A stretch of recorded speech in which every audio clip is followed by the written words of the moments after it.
Right, guys, Warzone is back and back with a bang for season 3. As you guys can see, we are looking at Verdansk. I'm joined by Mr. WOES and Miss Lil Piglet. How are we doing, people? Listen, I'm excited for all these changes, man. Cannot lie. I'm trying to get myself in there. What I'm gonna say here is, it's about damn time, right? It's about damn time y'all did something, yeah. And we're gonna get right into it. I'm not even gonna go through all of the other bullshit I normally go through.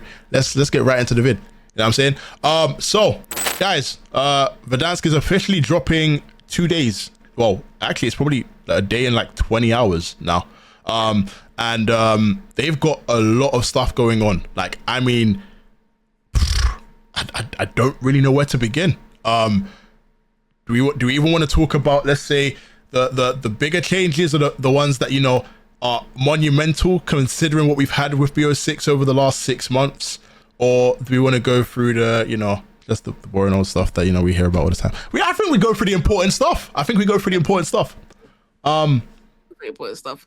Like, OG Gulag is one of those things. Obviously, we know Verdansk is coming back. We already have that information, but to know that, you know, Showers is coming back in the old style, no plates. Yep. It's just health v health, no BS. Oh, I broke his plates and I got cheese. Like, it's capture the flag. So yeah, that's gonna be fun. I feel like that's one of the nostalgic parts about Verdansk and old school Warzone. Is like, it's incredible what 4 years off of a map can do. I think it's 4 years. How long have we not had it for? It's been about 3-4 years, right? Yeah, something like that. Yeah. And obviously we've had Caldera. That was a doozy. We've had Al Mazrah, which I think was actually a pretty good map, but on a bad engine. And then we've had Urzikstan, which, regardless of what engine it's been quite like ill received. So it's good to see that they're going back to Verdansk, but they've actually polished quite a lot on the POIs, which I think is incredible. I know that they said they've only got 95% of a match when it comes to the previous version of Verdansk, but the changes that they have made have all been positive changes, at least from what I can see, from a perspective of like mobility and being able to kind of operate around the map and stuff like that. Just like better lighting, more ways to get on rooftops. It's just like the layout of buildings make more sense. It's like, obviously they've like done a complete upgrade, but it still pretty much looks just like old school Verdansk. One thing I will say though, that color palette upgrade, I could cry real tears. Oh my god! Like, look, I actually can see in dark spots. Rose skin can actually rest in piss. That's how happy I am about these changes when it comes to the colors. Listen, we've been asking for color on this game, on the last game, on the game before that. They said, nah. This time, it was like, okay, we hear what you're saying. And to be fair, you know what I'm saying? We are quite critical in regards to when they do make their mistakes. And I can argue that saying that this is a change that should have happened sooner rather than later. But we're here now. You know what I'm saying? In terms of guns, I want to just switch your attention to guns real quick, because they're bringing a few back. I know there's obviously been a few leaks on the timeline. You can't really avoid it at this point. We all know the Kilo 141's coming back, and it's actually going to be a free login reward, which I think is an absolute W for people that are returning to the game tomorrow for the start of season 3 with the battle pass, which gives them more than enough time for them to max level the gun and effectively build a loader that they feel is best for Warzone. Warren, what are your opinions? I think it's cool that we're getting some community favorite weapons coming back. Yep. I just hope, sorry to be a vibe killer here, but I just hope these guns are not busted. I hope these guns don't become the outright meta. I think Call of Duty is very much enjoyed when there is a variety of weapons and which actually promotes a variety of playstyles, you know? Yeah. I remember like the Kilo once upon a time was a gun where you could, like, depending on how you build it, you could rush into gunfights. You don't always have to play the medium to long. You could do the medium to short, or even short range if, you know, you get lucky in your gunfight to some extent. But I just don't want to see like the AMAX or Kilo just absolutely dominate Black Ops 6, because just let you lot know, those are Modern Warfare weapons. You know, people were actually at the start saying, "Why? What's the point of having Modern Warfare 2 or Modern Warfare 3 weapons in Black Ops 6? This is a Treyarch game. It's Black Ops." But obviously now no one's really saying anything because the Kilo and AMAX is coming back. Yeah. He's got a point. If that is the case, I can't argue against that, to be honest. Because at the end of the day, if that's what the people want, then just give that to them. You know, there's no harm in that. But I just don't want that to be the outright meta. I enjoyed that meta back in COVID season. Okay, I want to still enjoy Black Ops 6 weapons. I think it's valid because like. It's true. It's a little bit hypocritical. Everyone's like, excited, but we were all saying, me included, like, we don't want any of the old guns back. Yeah. And if they're gonna come back, I hear what Oren's saying. Like, at least make the BO6 guns still really, truly. They should still be slightly better, or like at least competitive. But like, if we look at the weapon adjustments and like the gun changes to BO6 weapons, they have made a couple good ones. Like like this weapons are a lot stronger. Like the Cypher's gonna be really, really, really, really good. Yep. Kind of middle of the pack. But then like. Outside of that, like the guns are probably gonna be the Growl with the SWAT conversion kit. You got the monolithic suppressor coming back.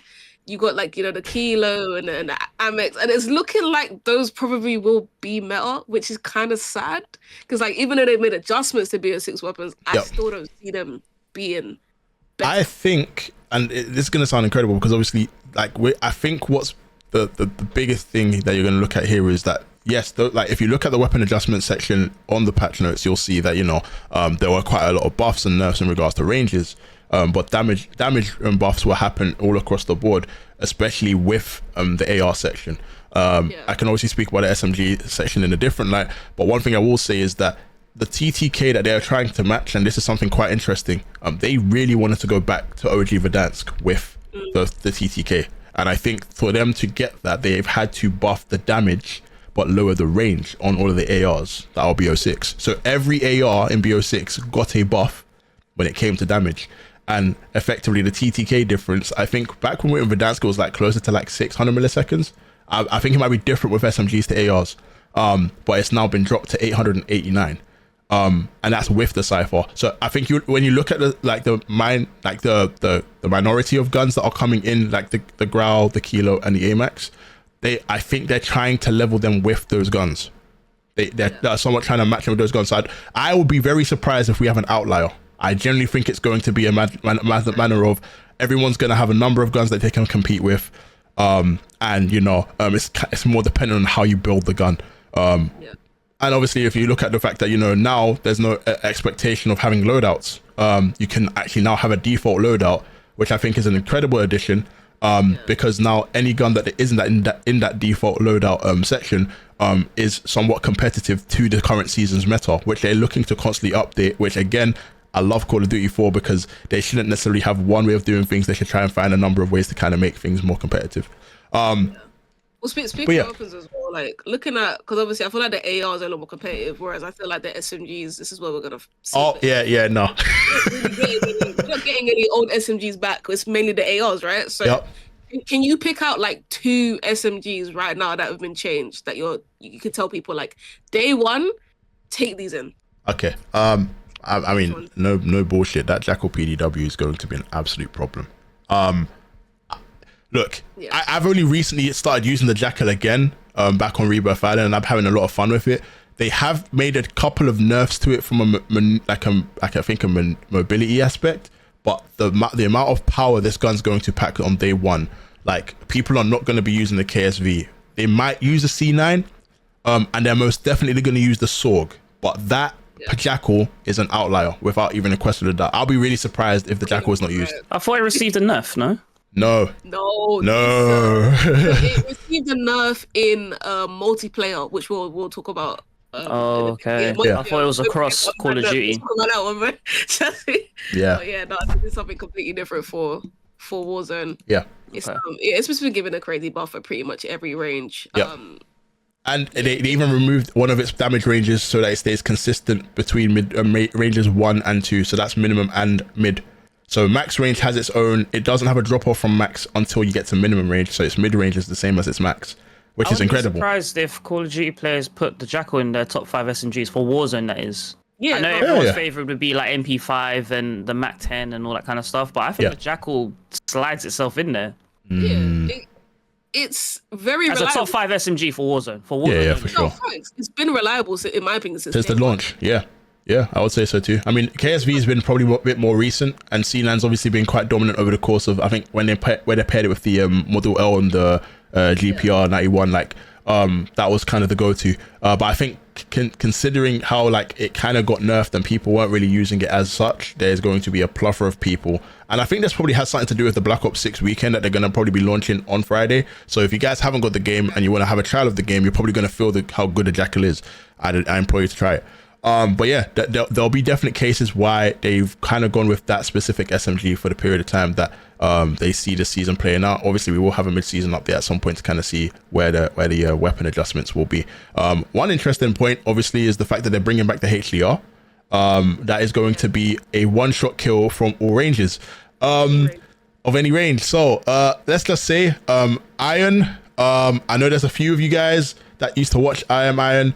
He's probably going to be back on Verdansk because that was his bread and butter. Lying down, somewhere around, maybe Quarry or Dam in the fields, looking to slow ADS and take somebody's head off. But I think it's a good time to kind of have that kind of difference. Snipers have kind of been neglected to an extent on Warzone. I have been loving the Frost line. I kind of call it the Tundra because that's what it looks like. And then obviously the LR762 is my baby. But no, I see them no longer be. I'll be real. I don't see those guns being competitive. Nope. Like, I mean, even the car, the car's got a buff as well. Yeah. It's strange. Like, even though I wanted a one-shot like sniper, I'm actually more excited about the car. Even though like shooting, legs and then breaking armor straight away. It's a bit brazy. But it basically is a guaranteed armor break no matter where you shoot somebody. Yeah. It's like in my opinion, that's basically a two-hit car, like two-hit weapon, which kind of was what the car was like. Yeah. Well, it's similar off rip. So a lot of quick scoping and no scoping and a lot of trick shot and stuff will probably happen. HDR will probably more so be comp in my opinion. Like, I think in competitive they'll probably definitely draw for that. Yeah. But again, like the snipers in BO6, again, like it's kind of like what Warren said. Yeah. I don't see them. Unfortunately, like I don't see them being competitive. I think as much. I think we're gonna be surprised. I genuinely think, like, because you got to remember when the car was still around in Verdansk, you had the Swiss K31. And then you also had like the Tundra that was also somewhat good. I think it was when you had guns like the Pellington and some of the other snipers that needed a bit more work around them, especially that ZRG. I hate that ZRG. It looked like a fucking mallet on top of a fucking sniper. Anyway, think about people are using the car now. Yeah, no, exactly. I mean, I picked up the car and be doing that on Rebirth, and I'm having a great time. But yeah, no. Probably gonna stay on top of my opinion. In terms of LMGs, shotguns, I'm not really gonna. I know the Marine SP looks like it's gonna be broken. I just hope they don't add fire rounds. No guns, guys. And then be good citizens. I mean, other than that, LMGs, like I said, not really a fan favorite. The one thing I do want to see them remove is that damn crossbow, because it has been driving my brain insane for the last 2 weeks. There were no notes on this on the patch notes, but if you're listening, Activision, Raven Software, please, Treyarch, please just get rid of it. Don't allow it in Verdansk, please. Begging you. I mean that kind of can wrap up weapons for the time being. Obviously, we do know that the TTK is going to change. Very important. Go ahead. This feels like the elephant in the room, because I feel like this is gonna probably make one of the biggest difference in the game, and it's movement. Like talk about guns, and a big part of gunplay is the movement. And people like movement demons, like our good friend Warren here might actually enjoy some of these. I'm gonna go straight in. We don't tease. I'm not teasing nobody. Bunny hopping is back. What? Oh, you see his face. You see his face. Yeah. So no. Seriously. So they've made a note here which says, jump cooldown specifically. They've reduced the cooldown by 40% for improved responsiveness during repeated jumps. So they have the thing is, though, you know how the Call of Duty community is, though. They'll give you a little bit of room to somewhat b-hop, but it will never be the same as 2019. And then you're gonna go to Twitter and then you're gonna see everyone saying, "Oh, b-hop is ass, b-hop is shit." Like, come on, guys, we see this every season. So I mean, yay, but also no. Do you know what I think's interesting? it's not going to be the same. Because there's I think the fact that they've added a cooldown, so there was a cooldown beforehand, which I wasn't aware of, at least at any time. I just know that we couldn't do it. Now they've introduced the cooldown, and it's been reduced by 40%. So categorically speaking, if they were to reduce it even further, then it might actually end up being the original bunny hop. I don't know if it's going to be the same as what it was in Verdansk, but there's something or a parameter they can now measure things by to kind of drop it down eventually. We never got given any kind of statistics for bunny hopping. Bunny hopping. What the delay ever was. Yeah. We don't know it. Yeah. Exactly. It could have been delayed back then as well, but we just didn't realize it because it just felt like bunny hopping. But right, like, we can only tell fully by playing the game. Which we will do.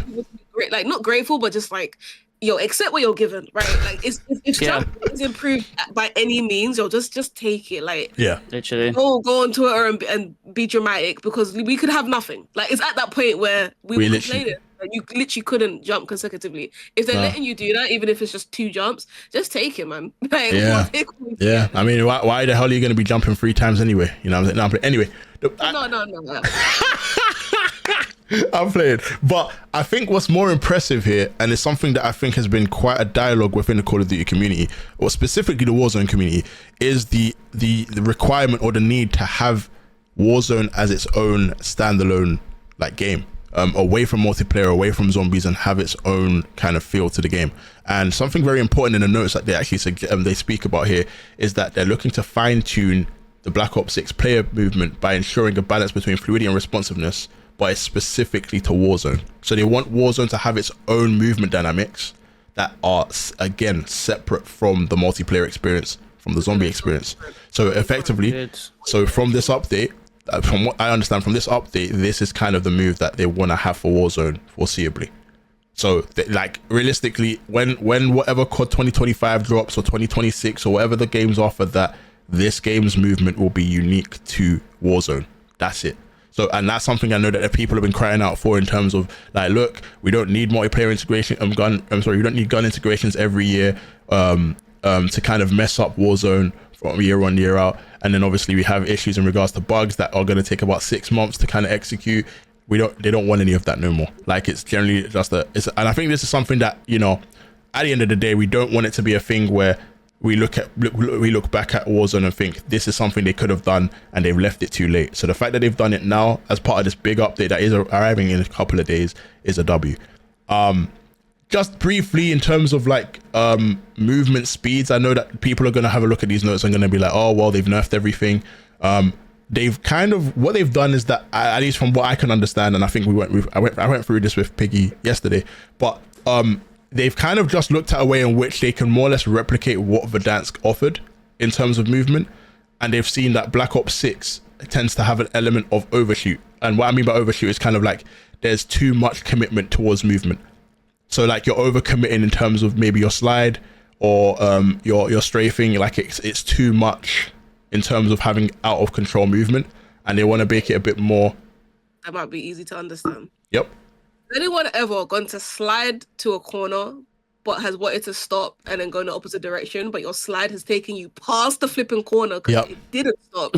When you stop, you slowed down and your momentum's completely gone with switching direction. Okay. That's basically what they have tried to combat with changes in movement. Yes. Instances like that. Yeah.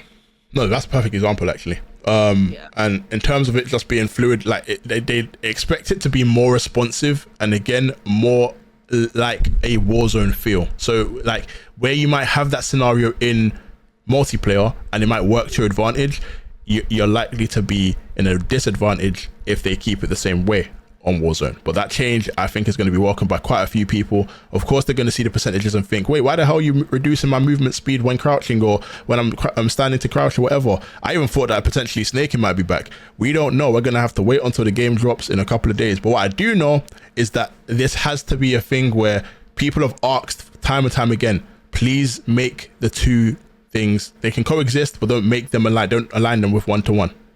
So I like the fact that they've introduced that.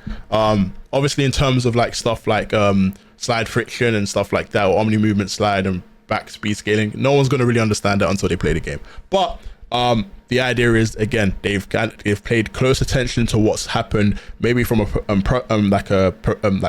competitive perspective, and then a casual player's perspective, and try to find a balance between the two that allows pros to kind of be able to do this and casuals to be able to do that. That kind of wraps it up for movement. I'm not gonna lie, there isn't too much different in regards to the notes that we've obviously seen here that were in terms of what we explained. But again, some, like, massive quality of life stuff that they've changed. Boy. Like, I'm gonna just pick one out that was the biggest to me. Like, you guys remember us saying, like, just strip back the game, right? Like, when we had our wish list, like, what do you want from, you know, this new season and whatnot? Like, I literally said, like, bro, take everything away. Yeah. And then I read the patch notes, and there's a whole section of them basically saying we took everything away. Yeah. No more redeploy tokens. Oh, aye. You see that one there? Which is what I needed to see. Because I was just like, that's classic battle royale there. Yeah, no, but this what was no. This is what they want in terms of BR. Like, they're not playing around anymore. They've said, alright, cool. You want 150 players, take 150 players. You want to have a vertical menu, we're giving you back the vertical menu. They've even done a few changes to the vertical menu that are going to be absolutely clutch in certain scenarios. They've also gone and changed the loadouts. And they've even given you circle timings now that they didn't give you back in Verdansk, the original. And it depending on what circle you're in, you actually get better loot. So it gives you an actual chance to regain, even if things look quite dire. They're taking out randomness, basically. Yeah. Like, especially with the circle changes. Like, to know that every single game, this is when circle 1 is going to start closing. This is when circle 2 is going to start closing. This is how long it's going to take. Like, this is the delay between each one. Like, that's to have that just written down so everyone can just look at that table and be like, cool, we can now memorize like these things or have it in mind. And then the second thing, what was the other thing that's standardized? The locations of buy stations are exactly the same. They're exact same. Literally, they haven't changed. Like no new areas, no new locations for you to kind of, where's the buy station again? Just go back to where you went the last time. Just go back. And I think one of the biggest changes that I really did appreciate was the enemy like how you died, like the information you're able to take in terms of death recaps. Absolutely splendid. So now it's not a thing where like you can now suggest, like, without being like clear cut, you can't go ahead and say, this person's cheating. Like, there's an element to, you know, you may have not noticed that a UAV has gone live and you were live pinged. You may have shot an unsuppressed weapon and they know where your location is. You know, on your death recap, I'll literally say like, was pinged. Shot with an unsuppressed weapon. Like, someone shoots you through smoke and they don't have a thermal. You don't see any of those things, and it's probably safe to say they're cheating. Yeah, that too. But you will have that kind of information, which is what I think a lot of people have been asking Call of Duty for a very, very long time. Other BRs have it. Some of them you can actually see literally the full replay of like how you did, along with all of those extra things like the damage you took, the damage you did, what they were like, what they had. Like, it's just a lot more information usually on other BRs, whereas this one, you know, it had been lacking. But now we get that, which is what I think everyone's wanted. It has taken a while, but I mean, look. Even looking at as far as like public events on the map, like we've gone from having some just clear, like very simple to overcomplicated. Like you said, we spoke about redeploy flares and all this other stuff that we don't need. Public events on this are going exactly back to what they were like in Verdansk with, you know, loadout drops. I think it was jailbreaks, fire sales, and I think that's it. I think there weren't too many different. Yeah, they just and buybacks. Literally, like there might be like a buyback period at least in terms of buy stations. I would like to see the buyback playlist return, and I think it will, and that's going to be interesting because the number of players kind of just warrants it. And then again, in terms of quality life, like I know we spoke about the vertical menu. You now have the vertical menu that you had back in 2019, but they've added something interesting here where you have the redeploy all button. And of course, there might be a situation or a scenario where you will have two people instead of a full squad. It might be that you have enough money to res 2. It will res the 2 with the most amount of money. So there's been a bonus in terms of, okay, you've been able to make it out of the gulag, you've been able to somewhat try and regain, you've got enough cash, you then buy back two teammates, and they will have the most cash to then bring back the third person in the sense of if it's squads, which I think is a W change. Talking about the gulag as well, they've also gone and increased the amount you come back out of the gulag with if you win your gulag. With cash balance. Initially you kept 20% and you lost 30% to nothing. Now you actually take back 50%.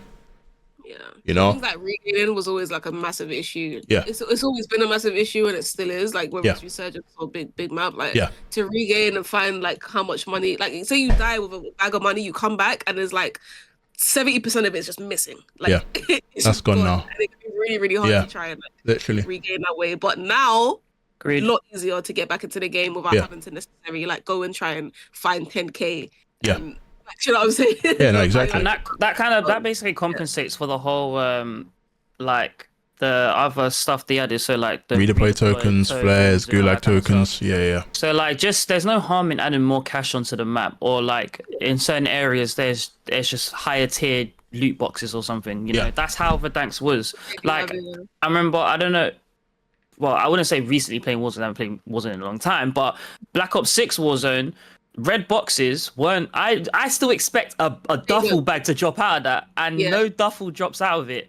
So that kind of does mess with me a little bit. Yeah, that's this is meant to be a high tier loot box. Okay, you're giving me a weapon with 5 attachments, but maybe I don't like the weapon. Just give me the cash instead, you know? Exactly. You want that big piece of the pie is what I call it. You see that orange box, like somebody's coming back into the game. That's how you're meant to feel. But now, you see the orange box and it's like, they gave me nuggets. Like, what am I going to do with this? It's not enough.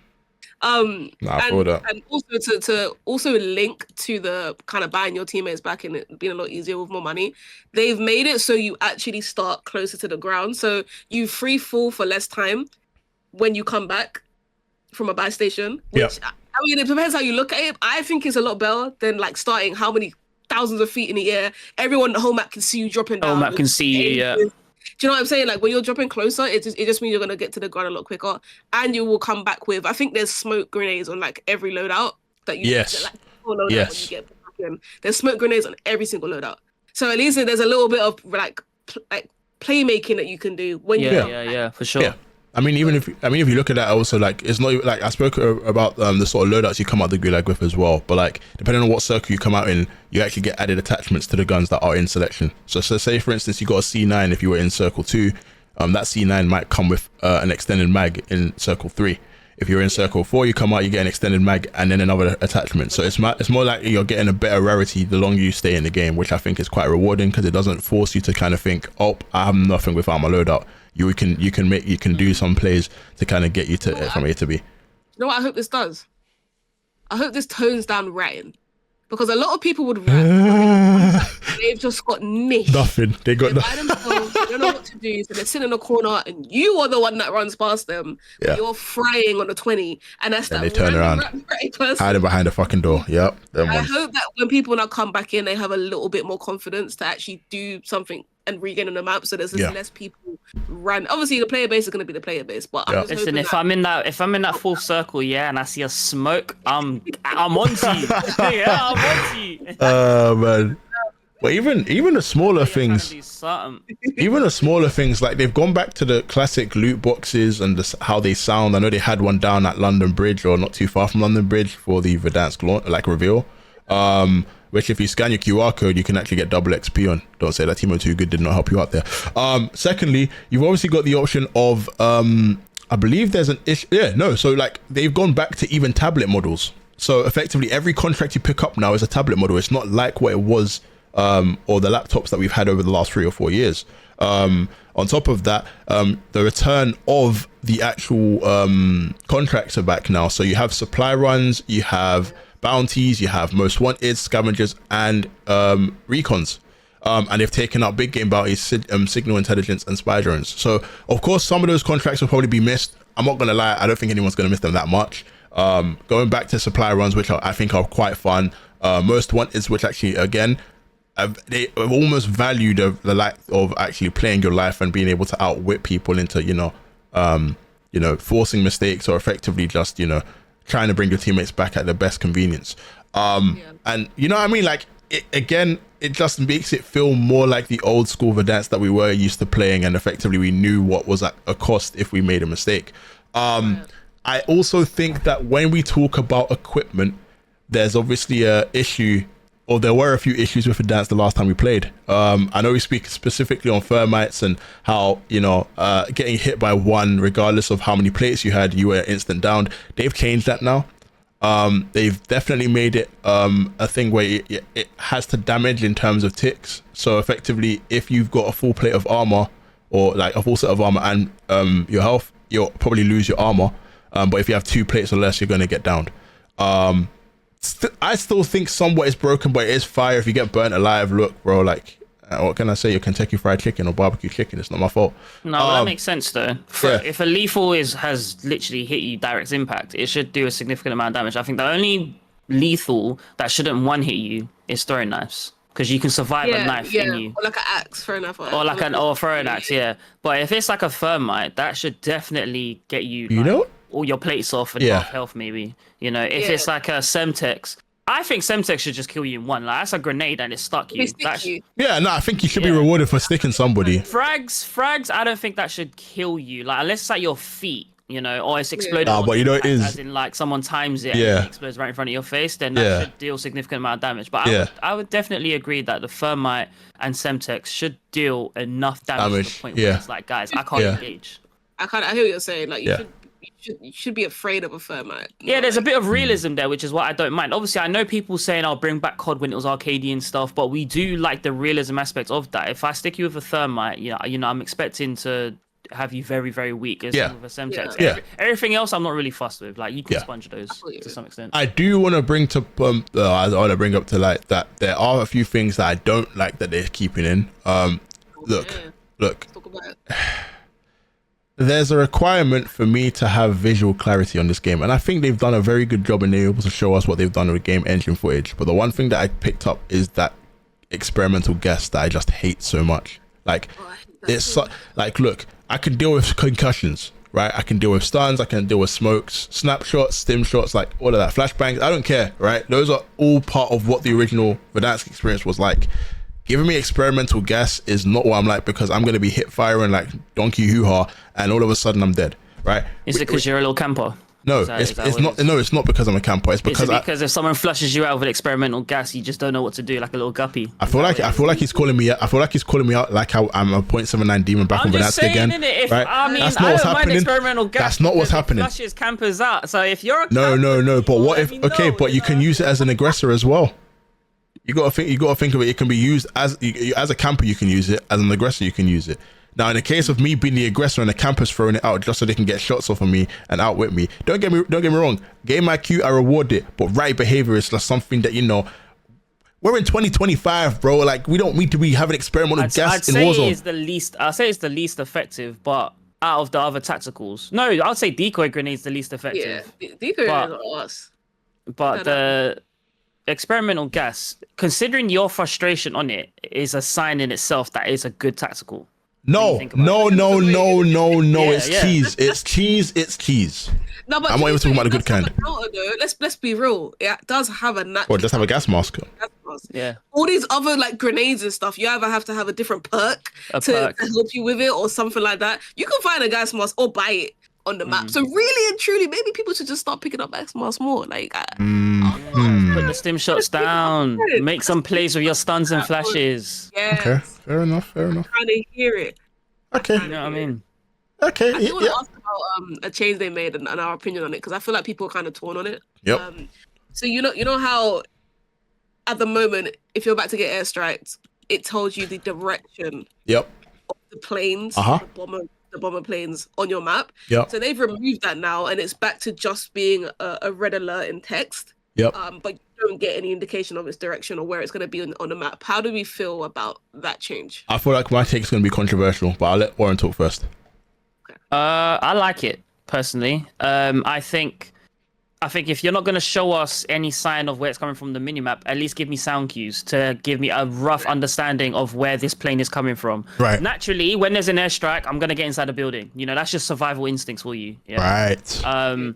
But if I do remember correctly, normally it was just a plane, and it would just because we hit airstrikes so often, you kind of know the cue of when it's about to drop the bomb. So I don't mind it for the realism aspect of it. I don't need Call of Duty to hold my hand. I've been playing Call of Duty for a long time, so I don't need COD to hold my hands to say, right, here's an airstrike, here's the direction, make sure you get to safety. I mean, I guess it's good for the casuals, but at the end of the day, the casuals can adapt to that. And I was a casual on Warzone once upon a time, and I adapted to it. So I'm still happy. I'm happy with that change. Okay. Can right. Can I say, man, before you say yours? Because I think it might be controversial. I only liked that change before, obviously, when it went from having no visual indication to having one, because there was no other, the indications were very bad. You would either not see the text pop up, or it would be stupidly late, or you wouldn't hear it because there's so much going on the map already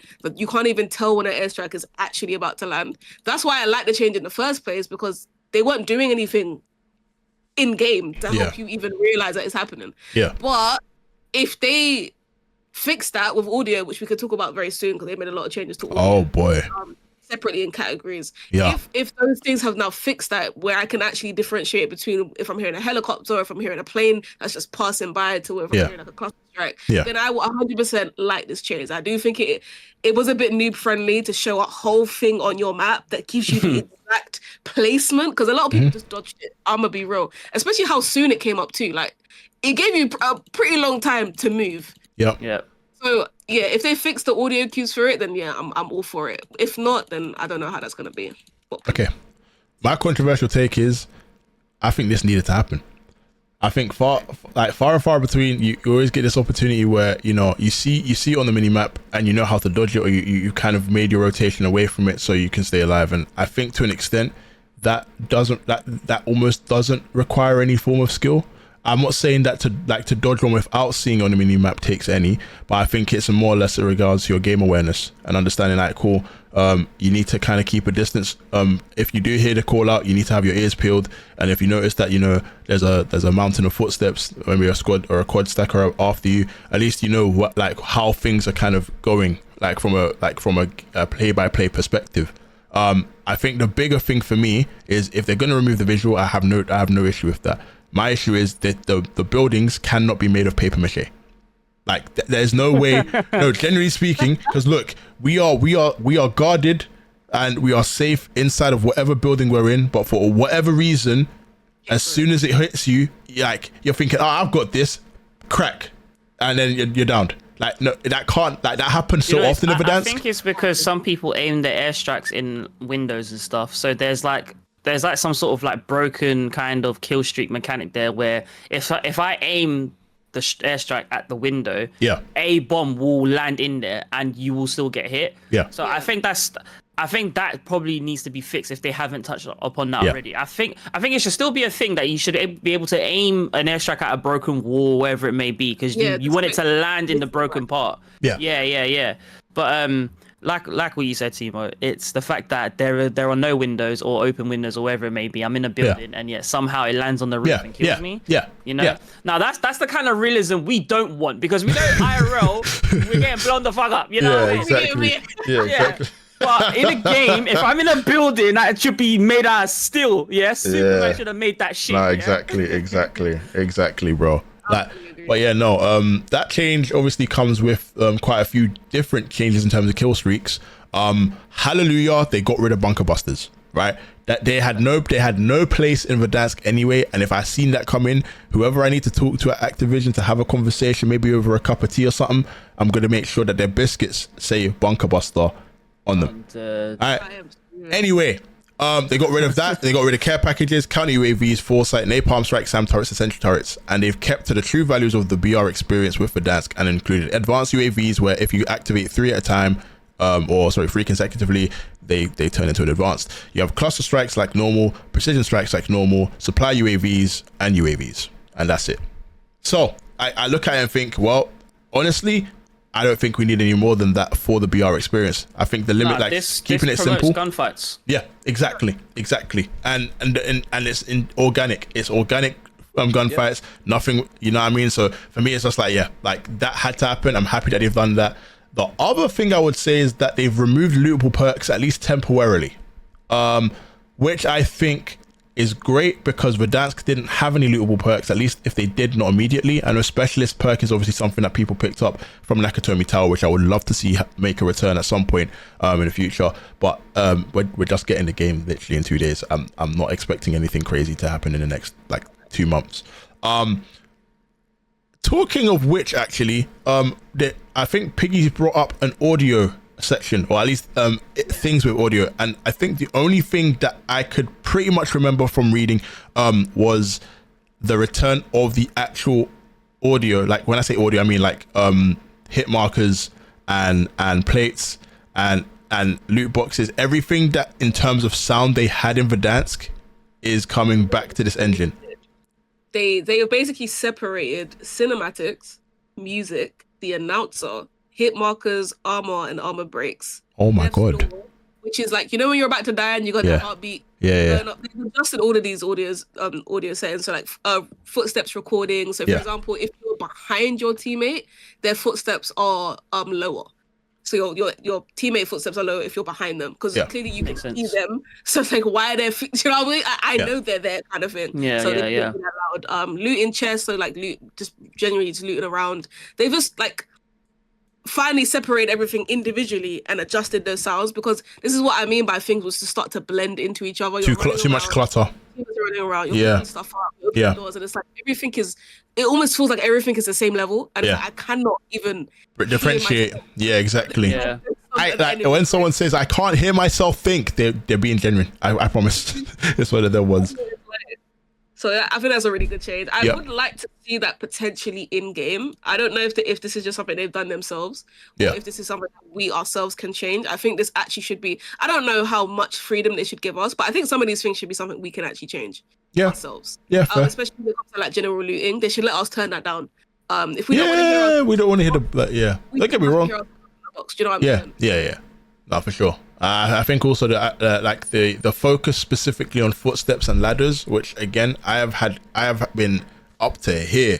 You lot can't see where my hand is right now, but it's above my head. I've had up to here, when it comes to not being able to hear anybody on a ladder on Black Ops 6's engine. And for some reason, it's like somebody's like, surprise, motherfucker, and I'm just like, well, I'm dead now. Like that was fun, you know. I'm it's not even that I'm shooting my gun. I could have been communicating with one of you guys in Discord, and all of a sudden I'm dead.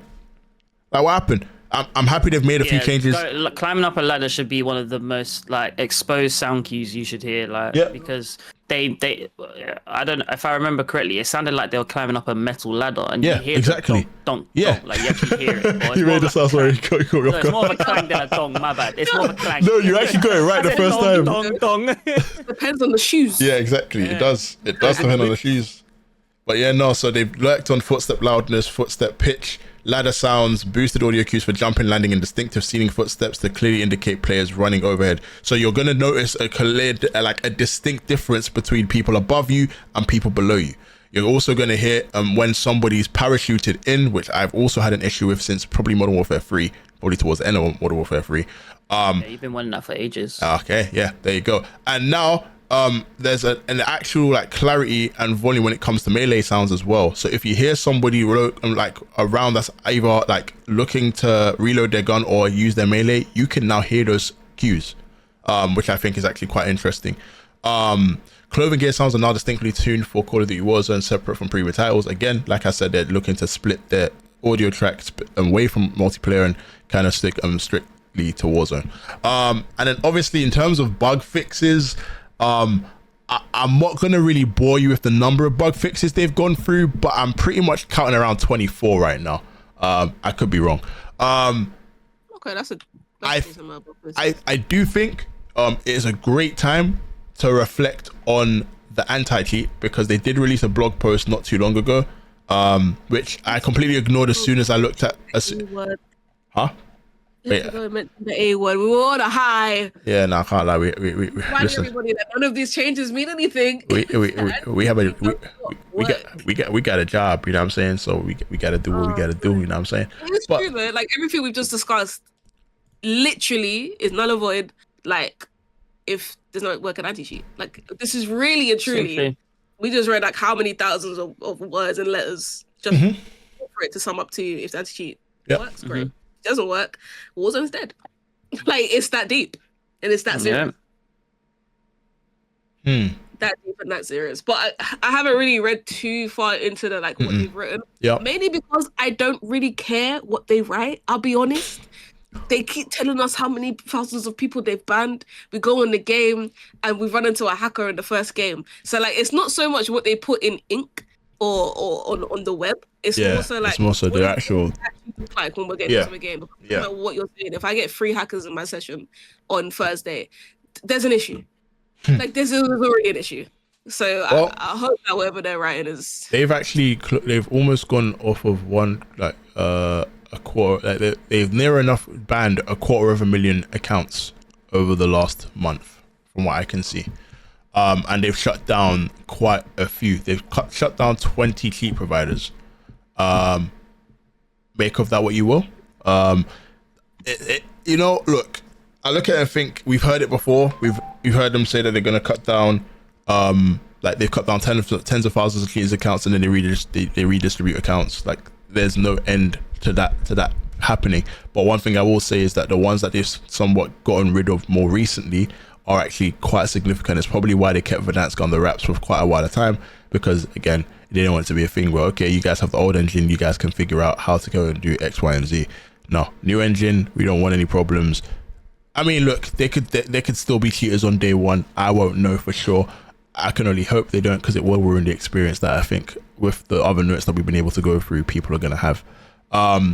But I mean, look, they've spoken specifically about how spam reporting people isn't going to give them a shadow ban, but realistically, I think they can say what they want. That the feeling is if you are cheating, you're gonna get held accountable, right? But I think if you're not cheating and you're constantly being shadow banned for being good at the game, there needs to be some form of explanation, which they have failed to give us through these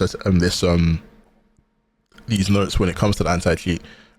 They just commonly saying that, look, if you've been shadow banned, likely is you have been cheating. I know there was an instance where a camo glitch was exposed over the timeline a couple of days ago, and there are people that have actually they've not done any form of cheating per se, but they've cheated towards a camo, which effectively means they had to hold a 72 hour. They've been held by a 72-hour ban, and then it's been expended. You don't be upset about that. No, look, bro, if you're not gonna do it properly, then if you can't do it. It's worse if you consider yourself a streamer or content creator and you're trying to fast track your way to camos. That's not really ethical, is it? It's not the one, dog. Really right. It's not the one, dog. I'm pretty sure for the same reason. Yep, exactly. I mean, he won't be the only one. What's crazy as well? Do you know what makes it worse? Is that some streamers this is their full-time job, right? Yeah. And you cheat, you have all the time in the world, but I would assume, and you cheat your way into getting camos. Yeah. Really? Yeah. Just come on, grind the game, man. Yeah. To each their own, but it's if you do get banned, just hold it. Just hold it, yeah. Take it on the chin. Yeah, just be like, what? They got me, and just laugh it off and wait. You know what I mean? No, exactly. Complain about it. No, for sure. But yeah, no. Other than that, I've seen that they've added a few new security measures onto the existing anti-cheat. I know that the Ricochet is technically a new Ricochet. It's not the same engine they were using before. However, all remains to be seen in terms of how they do decide they're going to handle things on that end, and more importantly, they've looked at kind of add new details. I know we were speaking about the current death recap that they're going to kind of be employing on the new season launch, but they've also got a way of being able to kind of figure out metadata from an anti-cheat perspective as well. So that death recap isn't just going to be there for the sake of us, but it's going to be on the sake of them being able to eliminate the cheaters that they feel like are kind of breaking past their barrier.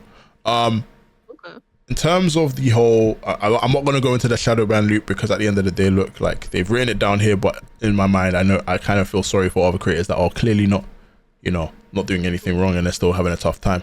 But they have spoken about ranked play cheaters, which I think is quite interesting, considering those have been I wouldn't even say a dime a dozen, but we're talking about for every $5 you spend, $4 are cheaters. So yeah, I think it's definitely a thing where they need to kind of get knuckled down on it quite extensively, because the mid-season is when Warzone ranked actually will drop. And I'm not even talking just on Warzone, but that's CDL ranked, or multiplayer ranked is also going to have things going into effect. So you want to kind of eliminate these cheaters as much as possible, because as much as we've spoken about all of these things that are great that they're returning and we're in a happy place, and we've seen all of these weapons that you're bringing back and skins, they're not going to do us any justice if you can't get the cheaters out. Let's be real. This is something that you've been working on for quite a while. From what we can understand, you got to make it worth the while. Otherwise, it was a waste of your time for putting all of that effort into making a good game, but not being able to kind of have an anti-cheat that's sufficient. So how optimistic are we about dropping in on Thursday or whatever time this week and actually having fun again? All right. Out of 10, I would say 6.57, which is above average, which is a good start. Yeah, that's not bad. I think just like the majority of other players, I think the first few days will be fun. It'll be exciting. There'll be a lot of like tweets, news, all that kind of stuff. Yeah. And then after a week or so, I think people will be bored. I think people are going to get bored of Verdansk, and then they're going to want something new. Of course, we're going to see the flurry of, like, Warzone, why can you do this the first time? Why can you get it right 2 or 3 or 2 years ago, wherever it may be? And that's cool and all, but everyone's got to remember, Call of Duty have had to go backwards to restore this faith. So what do you do after that? How do you keep this satisfaction continuing or making it everlasting? Because making Warzone a standalone is a good start. Yeah, I think you've given yourself a head start there, in my opinion, right? But then the other studios, what happens if the other studios come in and then start meddling with what made people happy for this season in Black Ops 6 or this Call of Duty? So again, back to what I was saying, I think everyone will be happy for the first week or so. I know I said days, but just retracting that. I think people will be happy for the first week or so, and then I think people are gonna get bored of it. That's why. Okay. Personally. I'm gonna take you up on that one. I'm gonna kind of give you a different kind of twist of things. I want to say I'm gonna be a bit higher off the rating in regards to what's happening as an 8 out of 10. And I guess the argument I have with Warren's point is we've had about 4 maps. I want to say 3 or 4 different maps since Verdansk, and for one reason or another, those maps have not worked. I'd say our Maz was probably the one exception, but then obviously it was on a bad engine. Because of the changes that they're trying to make, not just from a perspective of the anti-cheat and everything that we feel that they need to kind of do in that sense. It's more so they know what's worked, they're having to go back to what's worked, and they've got it on a newer engine, and they effectively now have something to build from. And I do feel that this is now going to be a mainstay map. I don't actually see Verdansk going anywhere for a while, especially with how many eggs are in this one basket. Right. But I think from a perspective of what sort of map development they're going to have moving forward, if they are going to have any new maps coming into other iterations, it will not be an element of, oh, we're going to remove Verdansk, or we're going to have to build a new map and then remove Verdansk. They're going to have something run simultaneously. So for that reason, I feel like the expectation I have for them, categorically speaking, Verdansk has to be polished. It's got to be better than what Verdansk offered previously, but it also needs to be able to offer areas of improvement, which is why I feel like where they're drip feeding different forms of content or different types of limited time modes, they're going to keep people interested. I think the fact that they're going back to 150 players means that there's going to be room for a lot more, I say a lot more engagements, but a lot more downtime in between those engagements. And there's more so time to kind of develop an aptitude for wanting to play. Like, I've got boys and homies that are looking to jump back on this game for the first time in 4 years. And if I've got homies, I think everybody else is going to have a bunch of people that are looking to load back up for the first time in a while. There's going, like you said, it might last a week or whatever, but I think the idea is that they are looking to kind of progressively get to their next point from here on out. So yeah, for me, 8 out of 10. Just don't break my heart, bro. Don't break my heart, Call of Duty, because it's not a good one to go on. You know what I'm saying? Anyway, But mine's I think I'm right in between both of you. Probably leaning more towards Warren though. A lot of my excitement has been, I've been very realistic. I am excited about the nostalgia. Like, trust me, I have not lost my mind or forgotten the past 4 years. I don't think anyone can. 5 years, 6 years even. The whole 6 years of Warzone. I have not forgotten how this game can make you feel, the things that they put out, how excited you can get for them to just crush your dreams. I've not forgotten. But I see what they're doing, and everything they're doing is playing off of the nostalgia aspect. And from that point of view, they have done the marketing, they have done the change, everything's been 10-10. If their intention is to get people back purely based on nostalgia, they've done a great job. And for that, I'm excited. Because it means that they've actually been able to do what they set out to do, which I can respect. But looking at the future, I said from the moment they announced Verdansk, I said this cannot be the only thing they do this year. They are putting all their eggs in this one basket for now, but looking at like the future, Verdansk was never meant to be the be all end all of Warzone, in my opinion. They were always meant to build on it. They were expand. Always meant to grow. Yeah. What they did was that they completely separated Warzone's identity. So you had Verdansk Warzone, and then you had everything that came afterwards, which wasn't like Warzone at all, in my opinion. Right? So like, cool. They've acknowledged that they need to go back to their roots, which is great. But the only reason you go back to your roots is to build. You don't go back to your roots to stay there. Yeah, which is exactly what I feel like Warren has been saying, why it's hard to get excited about something we already had.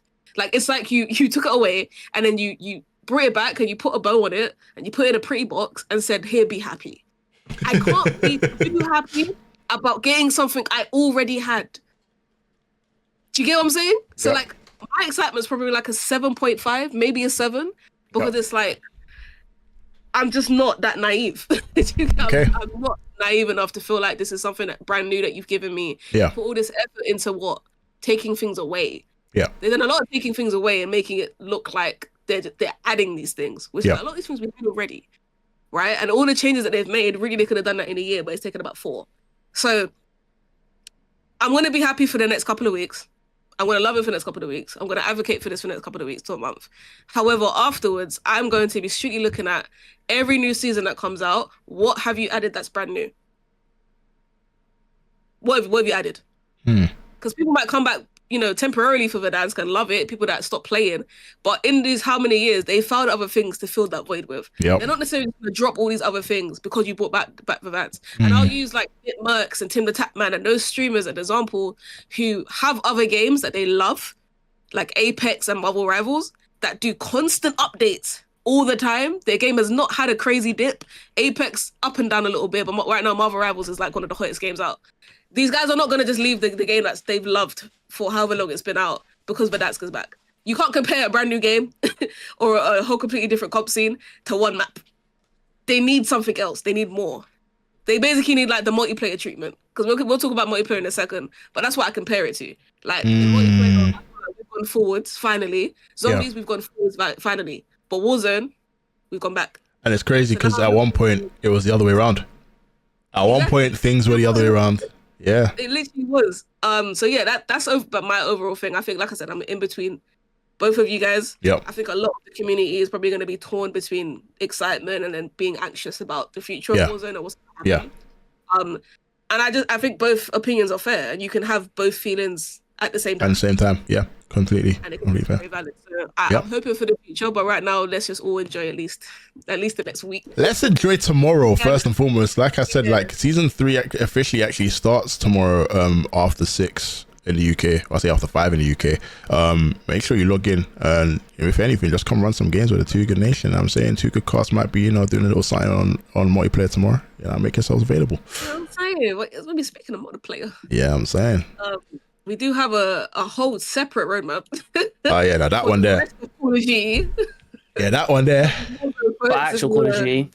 Actual COD, Warzone aside. Again, like multiplayer, I've been saying they've been eating and they continue to eat. This is something that I was really worried about.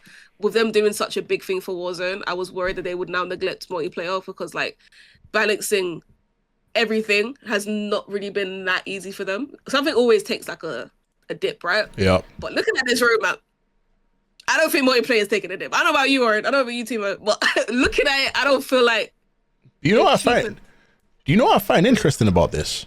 And maybe it's just my observation over the last 3 years, maybe 4 years. No, 3 years. I'll say 3 years. Season 3 has normally been a turning point for COD every year. Like even at MW3, like I feel like they had a good run in regards to what sort of new content they were introducing.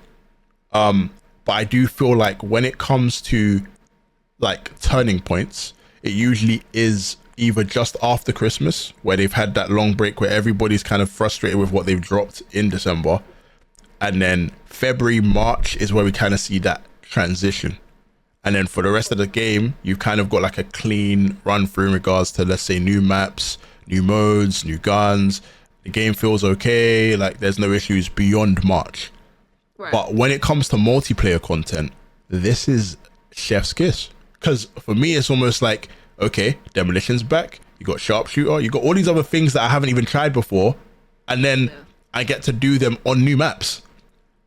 And a beloved map that I think everyone is very, very excited. Included Amac Express. Don't worry, I name dropped. Yes, I name dropped. I'm going to do that. I remember the last time we had a Firing Range remaster, which has been one of the maps that people have been like really asking for. Mm-hmm. Like, you know, you have the Rusts and the shipments and whatnot. Like Firing Range it's so iconic, and it's not as blenderish as like a shipment. Yeah. Like shipment's like kind of like you just bang your head against the wall and just play it. Oh yeah, brain rot. Brain rot. A little bit. It's not as brain rot. Yeah. And I think that's gonna be super fun. And then I just want to commend COD for the new maps they keep bringing out. I can't lie.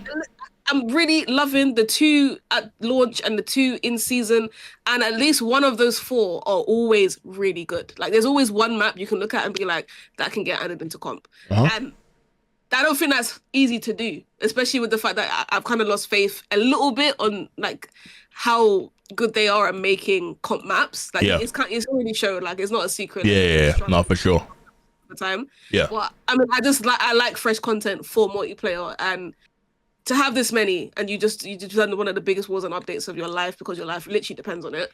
To still get these things is really exciting. Like for me and for other people. The fact that we're getting obviously the old school weapons, obviously I know that that's mainly for Warzone, everyone's talking about it, but we do get to use these in multiplayer. You don't know what gun's gonna end up being in the CDO. They might be like, yo, the kilo might actually be like they might actually be able to use it. You never know.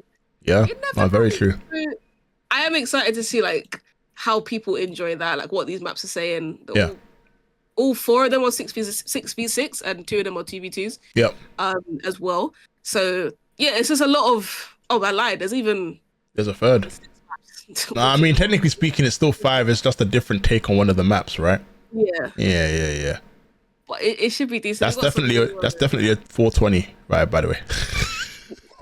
how Blaze Town is an incredible name, by the way. W call it me for that.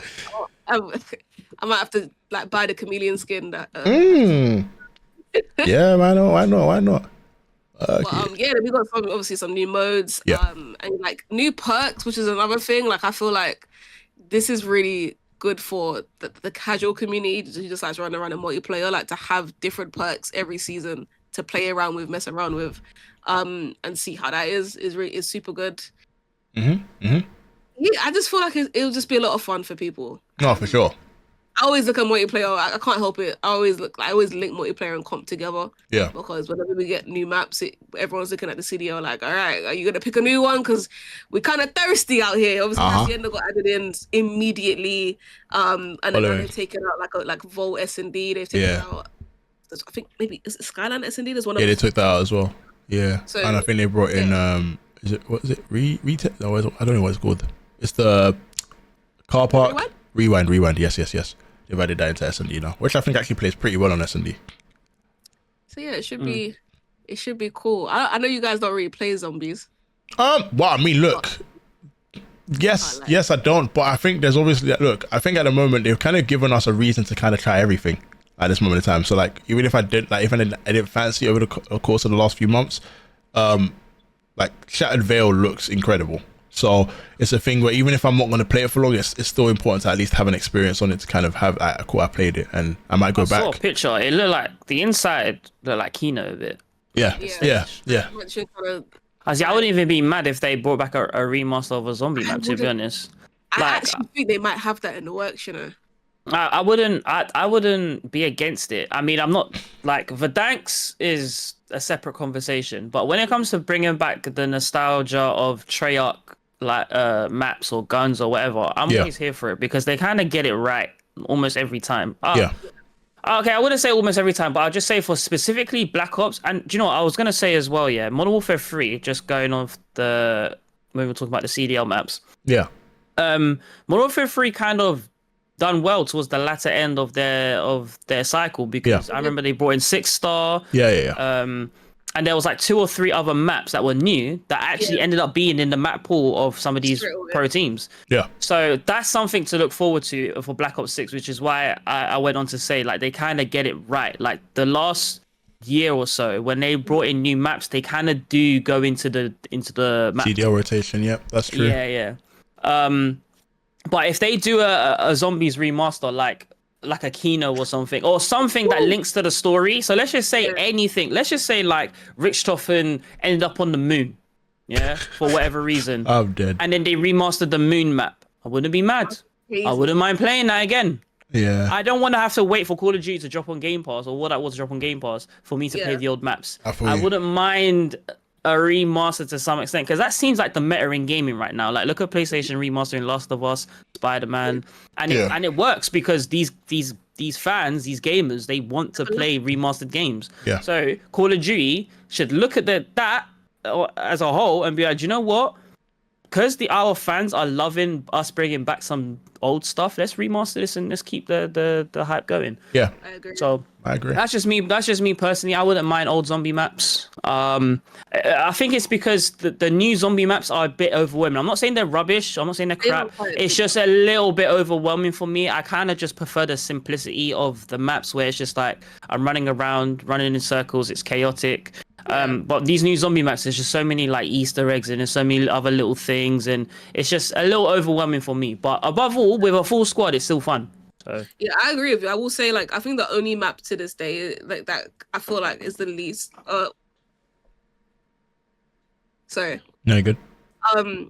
Yeah, like the only map that I feel like people when there's like some replayability is the very first one they dropped, which was it Terminus? The other one, not Terminus. The Liberty one Falls. Liberty Falls. Right? Yeah. A lot of people said that's like the closest to like the old school zombies feel, where you can go in a solo, go in with a duo, go in with a full 100%. just train zombies and do high rounds. Since then, I will say they've put a lot more emphasis in like Easter eggs and doing like all the steps and the different zombie types, all this kind of thing. So I get what Warren's saying by like it is a bit overwhelming sometimes because there's so much like new stuff. And that the flow of the map isn't always the same. But obviously I don't know what to expect from this one, but I do like the fact that there's certain things they're bringing back as well. Like for example, double tap is and I've seen that. People's favorite perk. Is it perk? Yeah, perks in zombies. And people had been asking for it for pretty much since the game kind of dropped. So really excited to see that back. We've got some ray gun like variants. Yeah, so, Mark like, they look insane. Like I don't know, the things that they're doing is very specific to people who like zombies. Like stuff they're bringing back is like, oh yeah, we heard you, like we're not going to be excited about it. And then they continue innovating because like this new map has a brand new set of zombies that we have never seen before, which is again reason to just like, and this is what I'm saying, like even if it's from a perspective of experience, like you get the experience of having tried something that you may not have liked the first two, you may not even like the last one, you might really like the first one, but this one's completely a different perspective on both, if anything. But yeah, no, I agree. Definitely opportunity avenue to kind of look at things from a perspective where they've been able to kind of bring back the original zombies feel and still add an experience, but then also being able to give people this new map, these new zombies, and effectively a completely different experience entirely. Yeah, so I'm definitely gonna be on that doing the Easter egg as I do every time there's a new season. Of course. Did we? Sorry, I just had to quickly go somewhere real quick. But did we talk about the rewards for CDL? No, we didn't.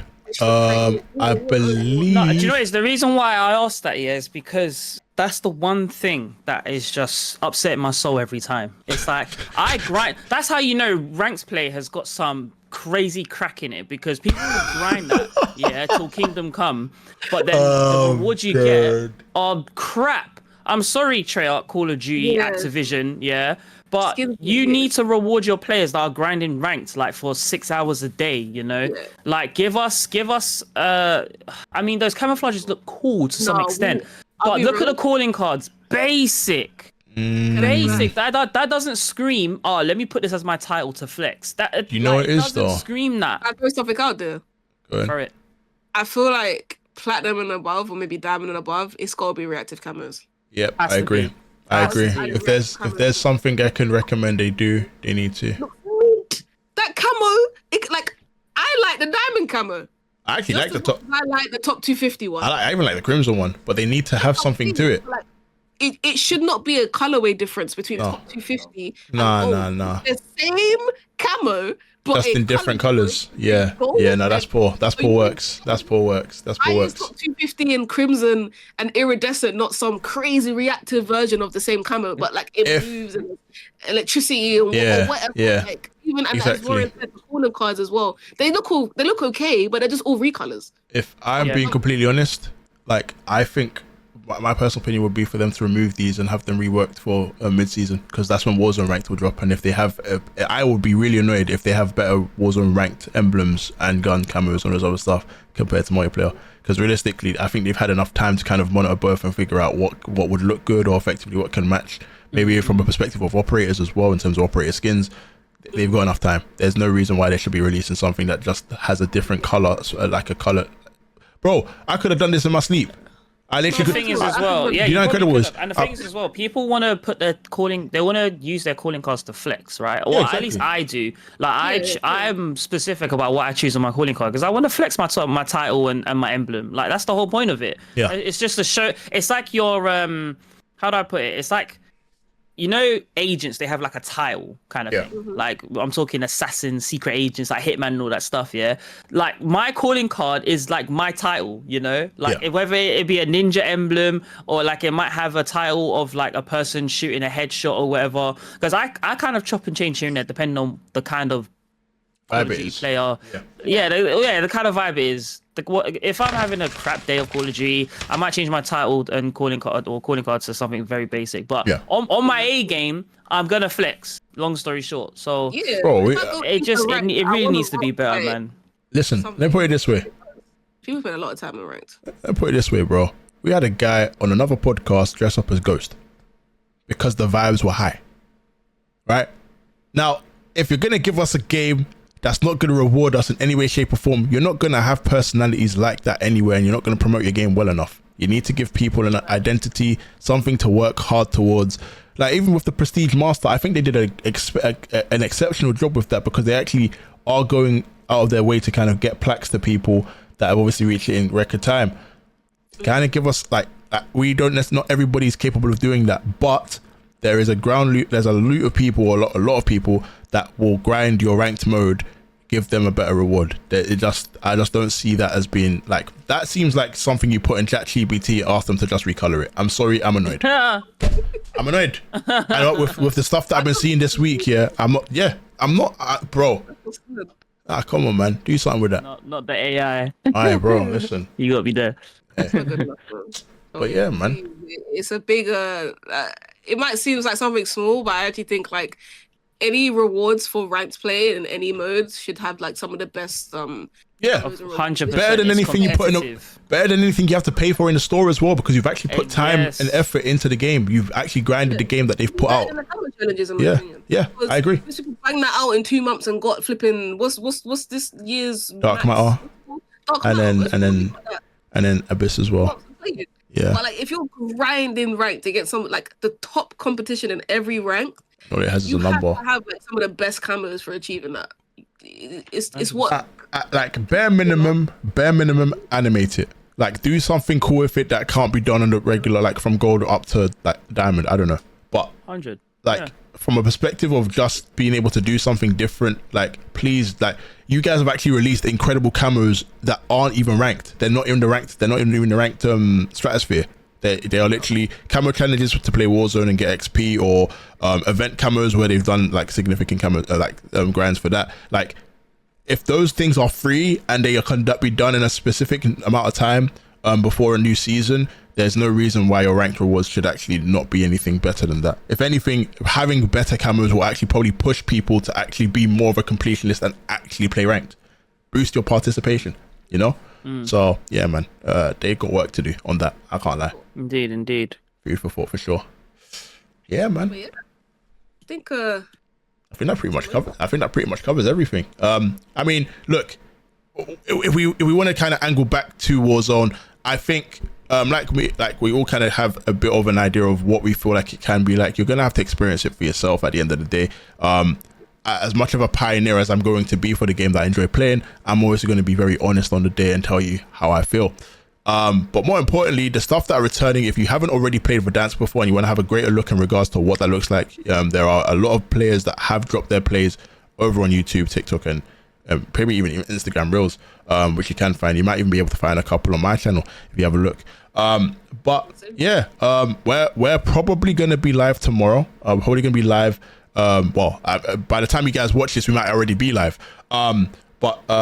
You're gonna find us playing some Call of Duty, potentially some multiplayer on Black Ops, so that we can max level that kilo, and of course get ready for what's going to be an incredible Thursday.